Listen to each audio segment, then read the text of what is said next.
শিক্ষার্থী বন্ধুরা, অনেক অনেক প্রীতি ও শুভেচ্ছা জানিয়ে শুরু করছি আজকের সেশন।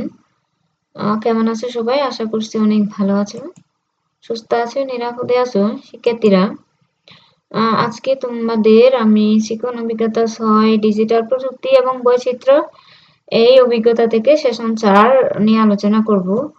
সেশন 4 এর আমাদের শিরোনাম হচ্ছে ডিজিটাল প্রযুক্তির দায়িত্বশীল ব্যবহার। অর্থাৎ আমরা ডিজিটাল প্রযুক্তির কিভাবে দায়িত্বশীল ব্যবহার করতে হয় সে বিষয়ে এই সেশন থেকে ধারণা লাভ করব। শিক্ষার্থীরা, গত সেশনে আমরা ডিজিটাল প্রযুক্তির নেতিবাচক প্রভাব রোধে আমাদের করণীয় সম্পর্কে জেনেছি। সেই সাথে আরও জেনেছি ডিজিটাল প্রযুক্তি ব্যবহারের ক্ষেত্রে আমাদের কি ধরনের নৈতিকতা বজায় রাখতে হবে। আমাদের নিশ্চয় মনে আছে, এই অভিজ্ঞতায় আমাদের শেষ কাজটি হবে সেমিনারে একটি মাল্টিমিডিয়া প্রেজেন্টেশন করা। এই সেশন থেকে আমরা আমাদের মাল্টিমিডিয়া প্রেজেন্টেশনের জন্য তথ্য সংগ্রহ শুরু করব। তবে সেশনের শুরুতেই আমরা জানব ডিজিটাল প্রযুক্তি ব্যবহারের ক্ষেত্রে দায়িত্বশীল আচরণ কিভাবে করা যায়। ডিজিটাল প্রযুক্তি ব্যবহারের দায়িত্বশীল আচরণ সম্পর্কে সত্য মিথ্যা যাচাই। 1. কপিরাইটে রেজিস্ট্রেশন করা আছে এমন ছবি স্বত্বাধিকারীর অনুমতি ছাড়াই ইন্টারনেট থেকে নিয়ে ব্যবহার করা উচিত। এটা হচ্ছে মিথ্যা। প্রয়োজনীয় কোনো সফটওয়্যার ব্যবহার করার জন্য অবশ্যই যথাযথ কর্তৃপক্ষ থেকে এর লাইসেন্স কিনে তারপর ব্যবহার করা উচিত। সত্য। অনুমতি ছাড়া কারো ছবি সামাজিক যোগাযোগ মাধ্যমে শেয়ার করা উচিত নয়। সত্য। ডিজিটাল মাধ্যমে কেউ কিছু শেয়ার করলে যদি তা আমাদের পছন্দ না হয় তাহলে সেখানে কটূক্তিমূলক মন্তব্য করা উচিত। মিথ্যা। ডিজিটাল মাধ্যমে কোনো তথ্য দেখলে প্রথমে তা উৎস যাচাই করে সত্যতা নিশ্চিত হয়ে তারপর তা শেয়ার করা উচিত। সত্য। মোবাইল ব্যাংকিং এর ক্ষেত্রে আমার মোবাইল ব্যাংকিং অ্যাপের পিনকোড কারো সাথে শেয়ার করা উচিত নয়। সত্য। নিজের পরিচয় গোপন রাখার জন্য সামাজিক যোগাযোগ মাধ্যমে অন্য কারো নাম এবং ছবি ব্যবহার করে অ্যাকাউন্ট খোলা উচিত। মিথ্যা। ডিজিটাল মাধ্যম ব্যবহার করে কাউকে কোনো কাজে বাজে মন্তব্য করা থেকে আমাদের বিরত থাকা উচিত। সত্য। এসো আমরা নিচের গল্পগুলো মনোযোগ দিয়ে পড়ি। Digital footprint. 1. বাংলাদেশের একজন শিক্ষার্থী বিদেশে একটি স্বনামধন্য বিশ্ববিদ্যালয়ে বৃত্তি সহ পড়তে যায়।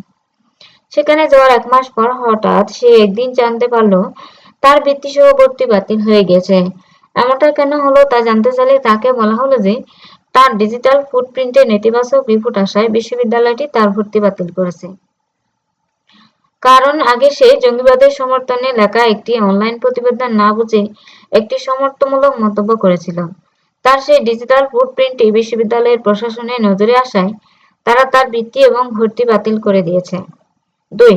বাংলাদেশি একজন নাগরিক গত মাসে একটি বড় আন্তর্জাতিক প্রতিষ্ঠানে উচ্চ পদে চাকরি পেয়েছে। সেই সুবাদে সে তার প্রতিবেশী এবং বন্ধুদের জন্য একটি বেশ বড় অনুষ্ঠানের আয়োজন করে সবাইকে অনেক আপ্যায়ন করে। কিন্তু কিছুদিন পর জানা যায় যে তার চাকরিটি চলে গিয়েছে। প্রতিষ্ঠান থেকে তাকে জানানো হয়েছে যে তার ডিজিটাল ফুটপ্রিন্টে নেতিবাচক রিপোর্ট পাওয়া যায় তাকে চাকরি থেকে অব্যাহতি দেওয়া হয়েছে। 2 দিন আগে সে তার এক সহকর্মীর শেয়ার করা পোস্টে অসম্মানসূচক মন্তব্য করায় প্রতিষ্ঠান থেকে এই সিদ্ধান্ত নেওয়া হয়েছে।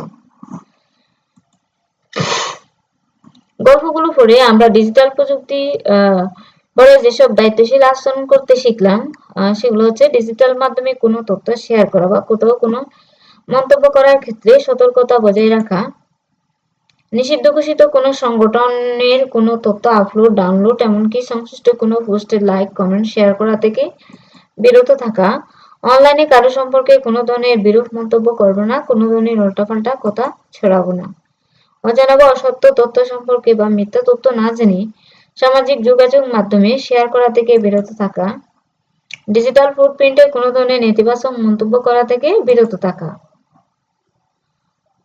তাহলে আজকে সেশন এখানেই শেষ করছি। সবাইকে অসংখ্য ধন্যবাদ। অনেক অনেক ভালো থাকবে। সবার জন্য শুভকামনা।